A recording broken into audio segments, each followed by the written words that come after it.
man, that type of chemistry can only be achieved by running a two-man. Shit, I bet these motherfuckers were running two-mans every night. And you already know Kobe was laying down that Mamba mentality while Shaq had his girl O'Nealin'. But for those of you who may be wondering, Chains, what the hell is a two-man mission? Well, I'm glad you asked. It's quite simple, really. It's when you're gonna link with a girl, but you bring your homie and she brings her homie. And what this does is it sets an environment when you and your homie can dribble, pass, alley-oop, and ideally dunk that shit. Now don't get me wrong, it's simple but not easy. I remember my first two-man mission like it was yesterday. It took place when I was in grade 7, and it started when my friend Joe hit me up like, yo bro, I'm going to this girl Sophie's house and her friend Ava's there. You trying to pull up? And I was like, am I trying to pull up? Hell yeah, I'm trying to pull up. So we show up to her house, and I'm new to this whole thing, so I'm sitting there like, what now? We could watch a scary movie. Yeah, let's do it. I'm down. Well, actually,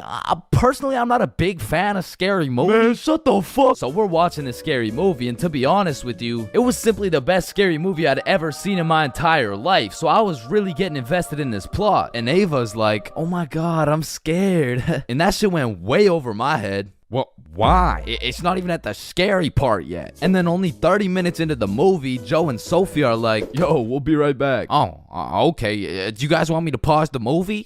Nah, it's all good, bro. And you see, what Joe just did right there was a calculated move. In basketball terms, he just set an ISO. So now it was 2 1v1s. And the situation was absolutely perfect, but the problem was, I actually liked the fucking movie. And that violates rule number 3 in section 7 of how to pull off a successful two-man. Never give a fuck about the movie. Because the truth is, the movie length is like the shot clock. If you end up actually watching the entire movie, you failed the mission. But I had no clue, and to be honest, I didn't even know what a two-man was at the time. So I got some popcorn and I was just watching the movie. But when the climax of the movie was about to come around, I did something that violated every term and agreement of the two-man mission. I went over to Joe and Sophie like, hey guys, quick, you're gonna miss the best oh fuck. And I missed the climax of the movie, but shit, I seen a climax. And needless to say, Joe never invited me to a two-man mission since. But you know I had to redeem myself, even if it was 3 years later when I was in grade 10. It was a Saturday night, and me and Bob were looking for something to do. And I'm gonna keep it a stack with you, bro. I had no motion. Like, my Snapchat was drier than a Popeye's biscuit, bro. But lucky for me, Bob had a roster. And I'm talking an all-star lineup of girls who just want Bob on their body. And I don't blame them. I mean, shit, I got Bob on my body right now. And you can too at chainsclub.shop. That's right, we got hoodies, shirts, beanies, socks, keychains, stickers, you name it. And starting at the price of $4.20, Bob can be all yours.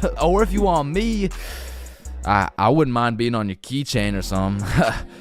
Treat me like white teeth. So as I was saying, me and Bob were bored. So Bob hits up this girl named Avery like, what are you doing right now? And she's like, just chilling. Who you with? My friend Alice. Let's link. I'm with my homie. Okay, is he cute?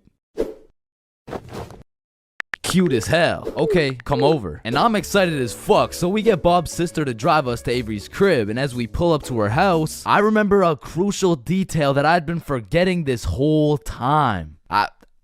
I was scared of the hoes, bruh. And as we walked up to her door, I was starting to get flashbacks of me and Joe's two-man, where Joe tossed up an alley-oop for both of us, and I blocked his shot, metaphorically and literally. And as I'm psyching myself up, Bob calls Avery to tell her we're here, and she's like, so, my parents are asleep, so you're gonna have to come in through my window. Shit. So we walk around the side of the house to Avery's room, and lucky for us, there's this big-ass window, and I'm like, yo, can you open it so we can get in? And she's like, it is open. Bro, only this tiny ass rectangle in the top left was open at a 60-degree angle. But that was our only way in, so I helped Bob up and through the window. But now I gotta get up there, and I'm bigger than Bob, so I put my head through, and I'm trying to slowly creep into the room, and then I lean just a little too far, and I'm headed face first onto Alice's hardwood floor. And listen, Bob has come in clutch many times. He saved me from drowning, coyotes, getting in trouble, but out of all these these things, I'm most grateful for Bob catching me as I fell through this fucking window. Because drowning and dying would have been pretty bad, like boo-hoo, rip chains, you know what I'm saying? But imagine falling through a window and eating shit face first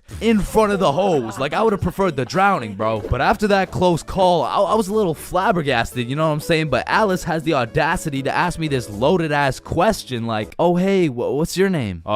Me? Yeah, you. It's the name's for real.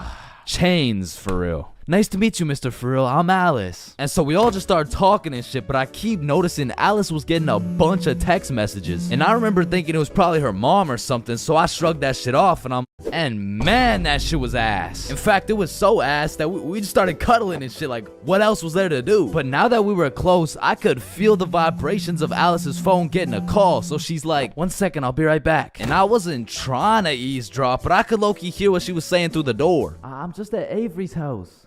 We're watching a movie. Oh my god. Okay, that's fine.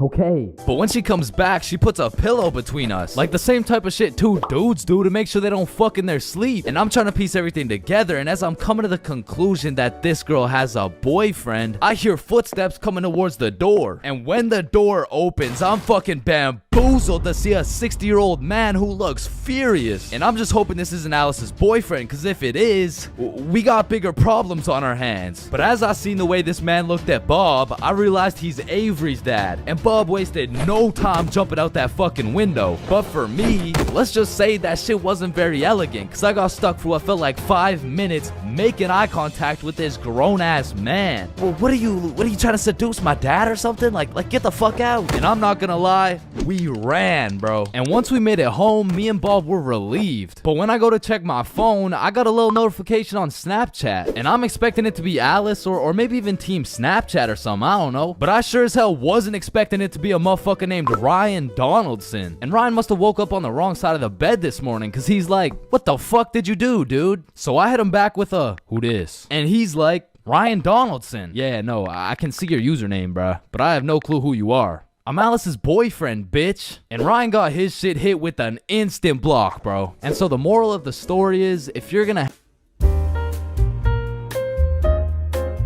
your very first time buying from the plug, it's a